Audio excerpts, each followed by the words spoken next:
In today's video, I'm going to teach you how to create a new audience on Mailchimp. Whether you're managing a small mailing list or coordinating a large marketing campaign, organizing your contacts in Mailchimp is crucial for effective communication. Let's dive into this simple yet powerful process. First, head over to Mailchimp's website and log in using your credentials.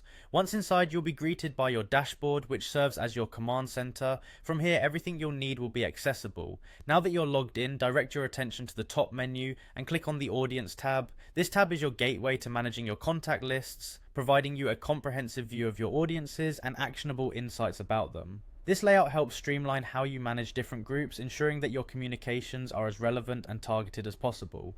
Next, locate and click on the Add Contacts button. This intuitive interface allows you to effortlessly bring new contacts into your realm of communication. By delineating your audiences within Mailchimp, you gain the capability to tailor your messages more precisely. Once you click Add Contacts, you'll see an option to add a single subscriber. Select this option if you're inputting one contact at a time, providing you with the control to meticulously update and sort your audience list. Manual entry can be advantageous when managing smaller updates or when significant details about each contact are necessary. Now let's configure your audience details. This step is fundamental as it sets the framework for how your contacts are classified. You'll see several fields that require your attention. Begin by filling in a descriptive and memorable audience name. This name should clearly reflect the nature of the group so that you can identify it easily in the future. Next, you'll need to input the default "from" email address. This address is critical because it's what your recipients will see when they receive an email from you. Make sure it's an address that is recognized by your audience to avoid confusion and to maintain trust. Similarly, specify the default "from" name.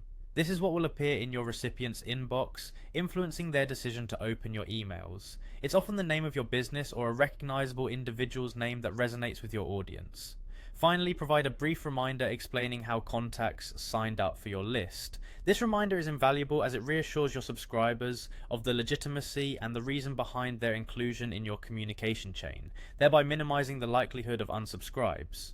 After you've carefully reviewed and entered all these details, proceed to finalize the process by clicking Save or Create Audience. This action will cement your settings and roll out your newly organized audience. There you have it. With your audience now organized, you're ready to start crafting and sending focused communications, paving the way for a successful engagement strategy.